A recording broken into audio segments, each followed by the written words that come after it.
Well, today on The Grand Angle, we'll talk about Africa's role in driving innovation in the world of science and technology. And with us in the studio now is Rudy Massamba, founder of the website of Kumatoo.com and writer of the book Debunking Myths Around African Talent. Good morning, Rudy, and welcome to the program. You speak English, and it just appears that you are perfectly made for the morning call program. Thank you for inviting me. Okay. But it seems that today I will be speaking in English. Oh, excellent, That's excellent. Great choice anyway. for us. Bonjour. And welcome to the studio. Yeah, go ahead. You can, I mean... No, you go ahead. Okay, thank you. So, please, could you give us a background of science and technology in Africa? Has Africa played any significant role in science and technology? Thank you, Jerry. This is a vast question. But let us just remember that Africa is the cradle of humanity, and that Africans are the first people on Earth who actually started counting, measuring, and quantifying things.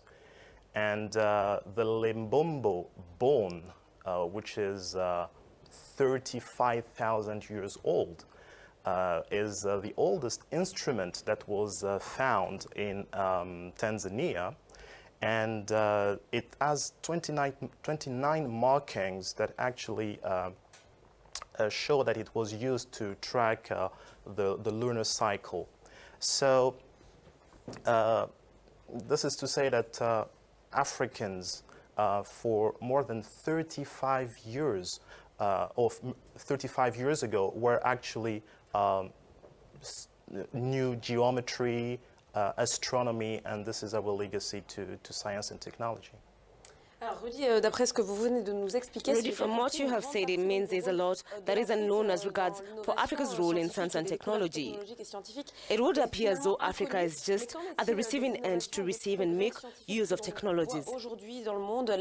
So, is this true? Est-elle finalement qu'une utilisatrice, qu'une consommatrice de l'innovation du reste du monde? No. We have to propagate the news that Africans do manufacture in Africa science and technology related equipment such as cars, 3D printers, aircraft, rockets, and much more. The problem, unfortunately, is that African inventors are not backed up financially. And this is the reason why they barely make it to the mass production stage. Yeah.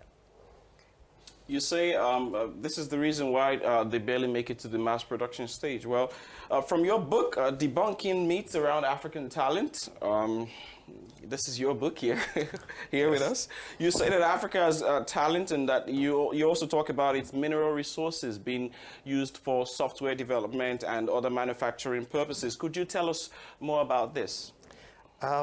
First of all, Africa is abundantly gifted with natural resources like tantalum, platinum, tungsten, nickel, gold, etc. And they have applications in several technological fields.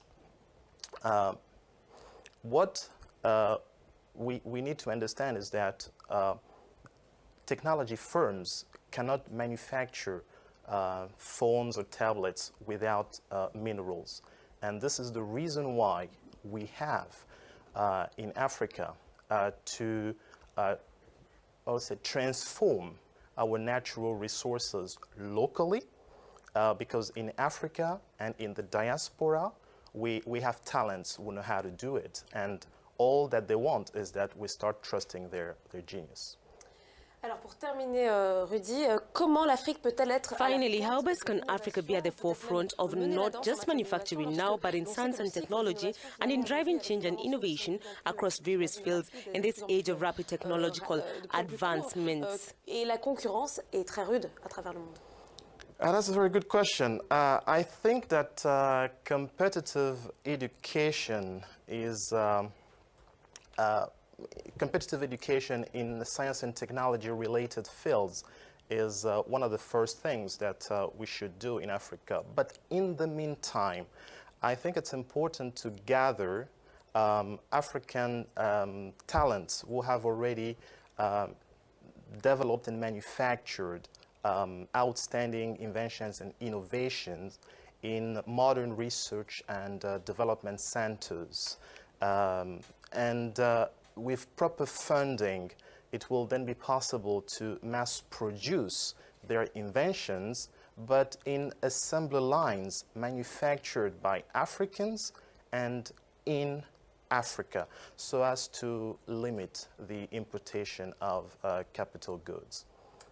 Merci beaucoup, Rudy, pour tous ces éclairages, pour Thank you vos for informations, parce qu'on a the pas encore information chose that you've given us. Alors, je rappelle and le nom de votre highlighting livre, us Debunking about the Myths book, Around Debunking African Myths Talent, donc le livre de Rudy around Massamba. Africa Talent.